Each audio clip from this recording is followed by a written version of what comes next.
Good morning, YouTube. June 11th, 2010. Did the horses this morning by myself. Blaze was feeling sickly still, so I got that done. I got home, changed, going to work now, and feeling pretty good, pretty even, pretty optimistic. Everything's generally settled in my head. I kind of know what's going on, what I'm doing. So while I have a little moment of clarity, I'm going to try to break down the origins, not of our species, not of your consciousness, not of mankind, but I'm going to break down the origins of this system that we live in. Okay? This system of monetary value to things, this system of the governing of the masses. How did this happen? How did we end up here? How did we end up as such a domesticated species? Okay, imagine, if you will, that way far in the future, mankind has progressed to a point where he has the capabilities to wipe out the entire population of the planet. Or if he chooses, he can wipe out sections of the planet. He has the technology, and the power has been centralized under one group. So one group has the power to do this. They have the power by virtue of their intelligence and their prowess. They got above the mass and they gained this power. The technology, they used the whole mass to create the technology, to invent it, to do the research, and over time, you know, that's how they got the technology. But they had the intelligence to use it, and they were the first ones that chose to use it for this ends. And so what do? Well, they knock out about 80 or 90% of the population. First, they fix themselves up a nice spot, a nice safe climate, nice safe area, and then they're gonna hunker down. They're with their group, their few thousand people, or however many, they start a settlement there. An elite, very regulated, very socialized, super intelligent, this group. And so they're in one spot. They wipe out 80-90% of the population, and they restart with a very small, we're talking a few hundred or a few thousand. They restart the population using carefully selected individuals from the previous civilization. They restart civilization. They restart culture. They knock these people back to the Stone Age. They knock them back to hunting and gathering, and they have to fend for themselves without the use, because all the technology's been taken away from them, and these aren't smart people that were chosen to restart the race. They were the mediocre. They were the average. So you can imagine if there was a nuclear war and only, say, 100 average people survived, and all the technology got wiped out, and they were stuck on an island or something, they wouldn't be able to make computers, they wouldn't be able to make cars, they wouldn't be able to make motors, they wouldn't be able to. Technology would be, what's the word? It'd be stunted. It'd be erased. And so as the next few generations were born, the ones that remembered this stuff, they try to explain it to them, but eventually it would turn into legend, and it would turn into, it would start to sound like magic, you know, trying to explain an airplane to a person that's never seen one and never heard of, and never seen an engine, or trying to explain the internet to somebody who's never seen electricity. So that's what I'm saying. That's the kind of group that they restarted civilization with. And over time, like I said, it's not just that they didn't wipe out the previous civilization or a previous race or a previous kingdom or a previous form of government. I mean, they wiped out all memory of this. Except it is still in our memory to a certain extent. In the old ancient books, you'll find many references to this previous culture. So, I mean, there's the evidence for it.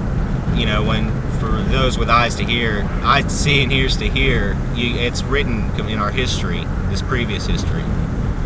But the textbooks and just general knowledge just about mankind's development, you ask the average person on the street, and if he's semi-intelligent and been to any kind of school, he'll say, oh, well, mankind started, he evolved and he started to be able to record his thoughts and, you know, develop a language after about 6,000 years ago. You know, that's our first evidence. And then, you know, all the references to gods and all the references to the supernatural or references to aliens that we find in ancient writings, that's just all written off these days as, you know, religious beliefs of the day, or just, you know, crazy primitive conceptions or crazy primitive interpretations of what was going on. So this is getting complicated, but what I'm trying to explain to you is that there was a deluge. There was a deluge that wiped out most of the population. There's been various floods. You know, you're going to find evidence of floods, various floods happening throughout our history. But this deluge that stunted mankind's population, the number of people on the earth, this deluge was man-made. And so, like I said, this group, I started out talking about it hypothetically in the future, but now I'm telling you this is what actually happened. This is actually how we got to be where we are.